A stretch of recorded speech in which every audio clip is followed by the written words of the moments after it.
வணக்கம் மக்களே. இந்த வீடியோவில் நம்ம செட்ஸ் பற்றி பார்க்கலாம்.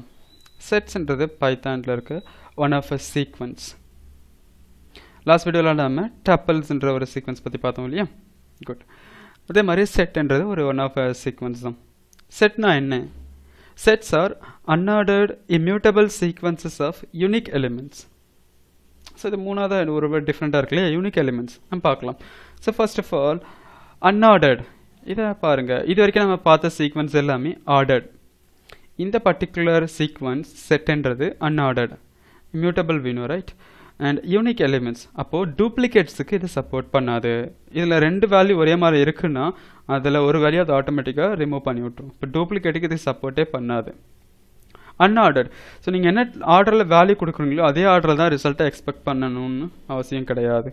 ஸோ நீங்கள் என்ன ஆர்டரில் ஒன்றா கொடுக்கலாம், அது என்ன ஆர்டரில் ஒன்றா ரிட்டர்ன் பண்ணும், அந்த மாதிரி ஒரு கான்செப்ட் அன்ஆர்டர்ட். ஓகேங்களா? செட்டை க்ரியேட் பண்ணணும்னா நம்ம கர்லி பிரேசஸ் யூஸ் பண்ண வேண்டியிருக்கும். நம்ம இதுக்கு முன்னாடி டப்பில் க்ரியேட் பண்ணுறதுக்கு நார்மல் பிரேசஸ் யூஸ் பண்ணோம் இல்லைங்களா? செட்டை க்ரியேட் பண்ணுறதுக்கு கர்லி பிரேசஸ் யூஸ் பண்ணணும். இல்லாட்டி செட்டுன்ற பில்ட்-இன் ஃபங்க்ஷனை கால் பண்ணிங்கன்னா அது ஒரு எம்டி செட்டை உங்களுக்கு க்ரியேட் பண்ணும். எக்ஸாம்பிள் நான் இங்கே எக்ஸிக்யூட் பண்ணுறேன் பாருங்கள்.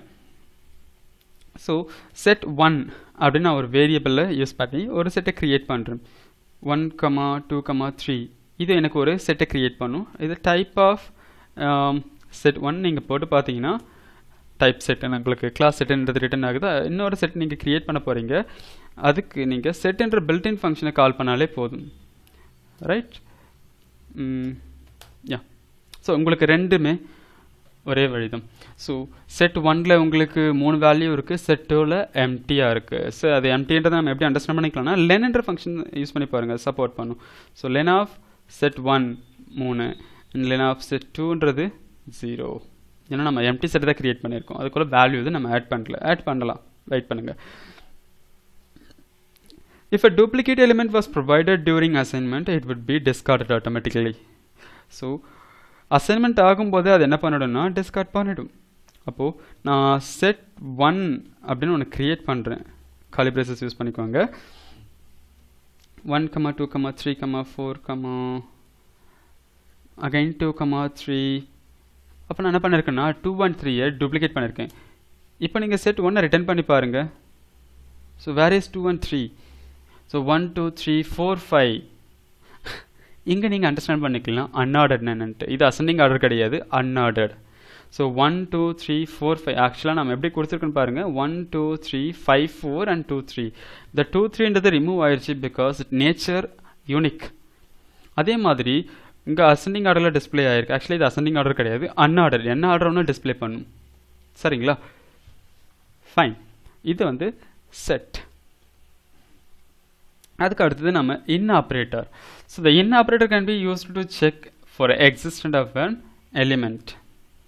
அப்போ நம்ம என்ன பண்ணிக்கலாம், எனக்கு வந்து 6ன்றது இருக்கான்னு செக் பண்ணணும். ஸோ 6 இன் செட் 1 ஃபால்ஸ், ஏன்னா 6ன்றது கிடையாது. அப்போ நான் 5ன்றது செக் பண்ணிக்கலாம். 5 இருக்கே, ஸோ 5ன்றது உங்களுக்கு ட்ரூன்னு ரிட்டர்ன் ஆகும். கரெக்ட்? இன் ஆப்ரேட்டர் நம்ம யூஸ் பண்ணிக்கலாம். இல்லை நம்ம ஆல்ரெடி யூஸ் பண்ணிட்டோம் இல்லைங்களா? Great. Set operations very important operations. செட்டில் நீங்கள் ப்ளஸ் யூஸ் பண்ண முடியாது. 2 செட்டு இருக்குது, நான் அதை 2 செட்டை ஆட் பண்ணிக்கலாம், டப்பிள் மாதிரி ஆட் பண்ணிக்கலாமா? முடியாது, அதெல்லாம் பாசிபிள் கிடையாது. செட்டோட ஆப்ரேஷன்ஸ் கொஞ்சம் காம்ப்ளெக்ஸாக இருக்கும், அதை அண்டர்ஸ்டாண்ட் பண்ணிக்கோங்க. செட்டோட ஆப்ரேஷன்ஸ் எந்த மாதிரி இருக்குன்னா, நீங்கள் 10th ஸ்டாண்டர்டில் இல்லை 12th ஸ்டாண்டர்டில் வென் டயக்ராம்ஸ் பார்த்துருக்கீங்களே, இந்த வென் டயக்ராம்ஸ் மாதிரி தான் இதுவும் ஒர்க் ஆகும். யூனியன், இன்டர்செக்ஷன் இந்த மாதிரியெல்லாம் இதில் ஒர்க் ஆகும். ஸோ நம்ம 2 டிஃப்ரெண்ட் செட்டை க்ரியேட் பண்ண போகிறோம் யூனிக் வேல்யூஸ் வச்சு. செட் 1 இஸ் ஈக்குவல் டு, நான் இதில் இருக்க வேல்யூ எடுத்துக்கிறேனே, 10, 20, 30, 40. ஸோ நான் ஒரு செட்டை க்ரியேட் பண்ணுறேன். வெரி இம்பார்ட்டன்ட், நீங்கள் ப்ராக்கெட்ஸ், இந்த ப்ராக்கெட்ஸ் ஃப்ளவர் ப்ராக்கெட்ஸ் இல்லை கர்லி பிரேசஸ்ன்னு சொல்லுவாங்க. இதை யூஸ் பண்ணால் தான் செட்டை க்ரியேட் பண்ணும். நார்மல் பிரேசஸ் யூஸ் பண்ணிங்கன்னா டப்பில் க்ரியேட் பண்ணிவிடும், ஸ்கொயர் ப்ராக்கெட்ஸ் யூஸ் பண்ணிங்கன்னா லிஸ்ட்டை க்ரியேட் பண்ணிவிடும். சரிங்க, அதெல்லாம் ட்ரை பண்ணி பாருங்கள். ஸோ 10, 20, 30, 40, 50, 60 நான் இந்த மாதிரி ஒரு செட்டை க்ரியேட் பண்ணிட்டேன். ஸோ செட் 1 எனக்கு இதான் ரிசல்ட்டு. செட் 2 நான் க்ரியேட் பண்ணுறேன் ஈக்குவல் டு, நான் அகைன் நான் என்ன பண்ணுறேன்னா 10 எடுத்துக்கிறேன். 10, 15, 25, 30, 35, 35, 45. இந்த வேல்யூ நான் ஓகே நான் டப்பில் க்ரியேட் பண்ணிட்டேன்னு நினைக்கிறேன். கரெக்ட். ஸோ செட் 2க்கு நான் பிரேசஸ் யூஸ் பண்ணணும். பிரேசஸ் இந்த கலி பிரேசஸ் நீங்கள் கொடுக்கலன்னா அது டப்பில் க்ரியேட் பண்ணிடும். ஸோ இப்போ தான் அது செட்டை க்ரியேட் பண்ணியிருக்கேன். செட் 2. அடுத்து நாம் என்ன பண்ண போகிறோம்னா ஆப்ரேஷன் செட் 1 மைனஸ் செட் 2. இது மைனஸ் கிடையாதுங்க. இப்போ ஆக்சுவலாக என்ன நடக்க போகுதுன்னா செட் 1ல் இருக்க வேல்யூஸ் எதெல்லாம் செட் 2ல் இருக்குது அதை மட்டும் ரிட்டர்ன் பண்ண போகுது. பாருங்கள், what is in A but not in B. புரியுதுங்களா? What is in A not in B. What is in set 1 not in set 2. பாருங்கள், செட் 1ல் என்னெல்லாம் இருக்குது அதெல்லாம் செட் 2ல் இல்லாமல் இருக்குது. அந்த மாதிரி தான். ஸோ செட் 1ல் நமக்கு என்னெல்லாம் இருக்குது ஃபர்ஸ்ட் அதை எடுத்துக்கோங்க. செட் 1 அண்ட் செட் 2 அண்ட் உங்களுக்கு ஆன்சர் பாருங்கள். ஸோ 40. அப்போ 40 எங்கே இருக்குது? ஸோ 40ன்றது செட் 1ல் இருக்குது, அது செட் 2ல் இல்லாமல் இருக்குது. கரெக்டாக? அதே மாதிரி 50ன்றது செட் 1ல் இருக்குது, செட் 2ல் இல்லாமல் இருக்குது. அப்போது என்ன மீனிங்னா செட் 1ல் மட்டுமே ஸ்பெசிஃபிக்காக இருக்க எலிமெண்ட்ஸ். செட் 2வை நீங்கள் எடுக்காதீங்க, செட் 1ல் மட்டும் இருக்க ஸ்பெசிஃபிக் எலிமெண்ட்ஸ் அதை மட்டும் அது ஃபில்டர் பண்ணுது. நீங்கள் கேட்கலாம் 35 இருக்குது செட் 2ல், அதையும் ரிட்டர்ன் ஆகலை. நம்ம செட் 2 பற்றி கன்சிடரே பண்ணல. Set 1 minus set 2. அப்போ செட் 2 மைனஸ் செட் 1 போட்டு பாருங்கள், உங்களுக்கு அந்த ஆன்சர் நீங்கள் எக்ஸ்பெக்ட் பண்ண ஆன்சர் வரும். Set 2 minus set 1. இப்போ பார்த்தீங்கன்னா 25, 35, 45, 15. ரைட்? அப்போ what is exactly or specifically stored in set 2 which is not in set 1. இங்கிலீஷில் சொல்கிறேன் இல்லைங்களா, மாற்றி சொல்கிறேன். செட் 2ல் மட்டும் பர்டிகுலராக வேல்யூ இருக்குது இல்லைங்களா, அதாவது செட் 2க்கு மட்டுமே இருக்க அந்த வேல்யூ, வேறு எதுலேயும் டூப்ளிகேட் இல்லாத வேல்யூஸ். ரைட்? அந்த அண்ட் ஆப்ரேட்டர் எப்படி யூஸ் பண்ணுறது? இன்டர்செக்ஷன். இப்போ what is in A and B, what is in A and B intersection. சரிங்களா? நான் இது ஒரு வென் டயக்ராம் போட்டு எக்ஸ்பிளைன் பண்ணுறேன் முடிஞ்சதுண்ணா. சரிங்களா? என்ன முடிஞ்சதுண்ணா நான் இப்போயே எக்ஸ்பிளைன் பண்ணுறேன், இதோட எண்டில் நான் எக்ஸ்பிளைன் பண்ணுறேன். சரிங்களா? ஸோ அண்டு நம்ம யூஸ் பண்ண போகிறோம். அதுக்கு முன்னாடி நம்ம செட் 1 செட் 2 வேல்யூஸ் பார்த்துக்கோங்க. And set 1 and set 2 10 and 30 அப்படின்னா இது என்ன? இன்டர்செக்ஷன். அந்த பர்டிகுலர் பார்ட்டில் மட்டும் இருக்கிறது. அப்படி என்ன மீனிங்னா செட் 1லையும் செட் 2லையும் காமனாக இருக்கிறது. செட் 1லையும் 10 இருக்கா? ஆமாம் இருக்குது. இங்கேயும் செட் 10 இருக்கா? இருக்குது. அப்புறம் இங்கே பாருங்கள், இங்கே 30 இருக்குது, இங்கேயும் 30 இருக்குது. நம்ம இந்த ஆர்டர்லையா வேல்யூ கொடுத்தோம்? கிடையாது. இதுதான் சொல்கிறது செட் அன்ஆர்டர்ட். என்ன ஆர்டர்னா டிஸ்பிளே பண்ணால் அதில் கன்ஃபியூஸ் ஆகிக்காதீங்க. நேச்சர் அன்ஆர்டர்ட், அதை மட்டும் அண்டர்ஸ்டாண்ட் பண்ணிக்கோங்க கிளியராக. இது வந்து அண்ட் ஆப்ரேட்டர் யூஸ் பண்ண இன்டர்செக்ஷன் மாதிரி காமனாக இருக்கிறத ரிட்டர்ன் பண்ணும். அதுக்கு அடுத்தது யூனியன். எல்லாத்தையும் அது ஜாயின் பண்ணும். ஜாயின் பண்ணும்போது டூப்ளிகேட்டை ரிமூவ் பண்ணி விட்டுடும். சரிங்களா? Set 1 this operator, okay, union operator.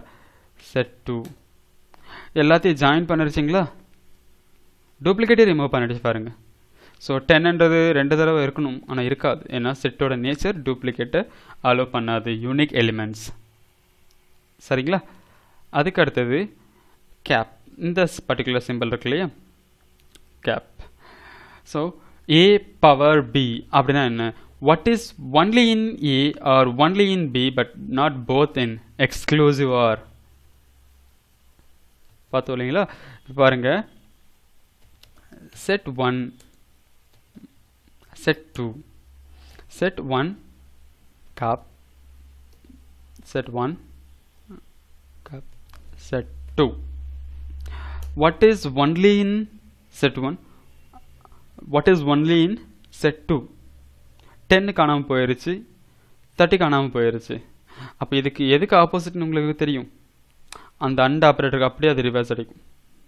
சரிங்களா? அப்போது செட் 1ல் இருக்க மட்டும், அப்புறம் செட் 2ல் இருக்கிறது காமன் வேல்யூஸை ரிமூவ் பண்ணிவிட்டு மற்ற வேல்யூஸை அது கொடுக்கும். சரிங்களா? நான் உங்களுக்கு இதை எக்ஸ்பிளைன் பண்ணுறேன். ரைட், ஒரு பெஸ்ட் எக்ஸாம்பிள் இந்த மாதிரி தான் நம்மளை கொடுக்க முடியும்.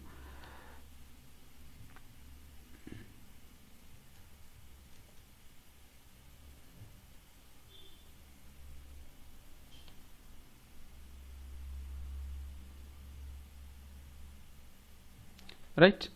ஸோ நான் இப்போதைக்கு இதை காப்பி பண்ணிக்கிறேன், ஏன்னா இதை நிறைய தடவை நான் யூஸ் பண்ண மாதிரி இருக்கும். ஃபைன். ஸோ ஃபர்ஸ்ட் ஆப்ரேட்டர் நமக்கு என்ன, திஸ் ஒன், இது இல்லையா? ஸோ இது ஆக்சுவலாக எந்த மாதிரி ஒர்க் ஆகும், what is in A but not in B, what is in A but not in B. அப்போ இது என்னவா இருக்கும்? Very good. ஸோ இப்போ நான் கலர் அப்ளை பண்ணுறேன். I like blue colour. Right. what is in A but not in B. Right. And second one intersection பார்த்தோம் இல்லைங்களா? what is this one, intersection. அடுத்து யூனியன் பார்த்தோம் இல்லைங்களா? Right, union. இது என்ன ஆகும், வேல்யூ எல்லாத்தையுமே எடுத்துக்கும். ஸோ இதில் இருக்கிறதும் எடுத்துக்கும், இதில் இருக்கிறதும் எடுத்துக்கும், இதில் இருக்கிறதையும் எடுத்துக்கும். சரிங்களா? அதுக்கு அடுத்தது அந்த கேப் சிம்பிள் ஒன்று போட்டு பார்த்தோம் இல்லையா, பவர். ரைட். அது என்ன பண்ணணும்னா இதை எக்ஸிக்யூட் பண்ணும், காமனாக இருக்கிறத ரிமூவ் பண்ணி விட்ரும். ஆக்சுவலாக இதுதாங்க அதுக்கான சொல்யூஷன். இதனாலுமே இதை வச்சு நீங்கள் கம்பேர் பண்ணி எக்ஸிக்யூட் பண்ணிக்கோங்க. ஸோ இதில் ஏதாவது டவுட் இருந்துச்சுன்னா எனக்கு கமெண்ட் பண்ணுங்கள், நான் அதை உங்களுக்கு கிளாரிஃபை பண்ணுறேன். இந்த வீடியோ பிடிச்சிருந்துச்சுன்னா லைக் பண்ணுங்கள், ஷேர் பண்ணுங்கள். தேங்க்யூ. அடுத்த வீடியோ லிஸ்ட் பார்க்கலாம்.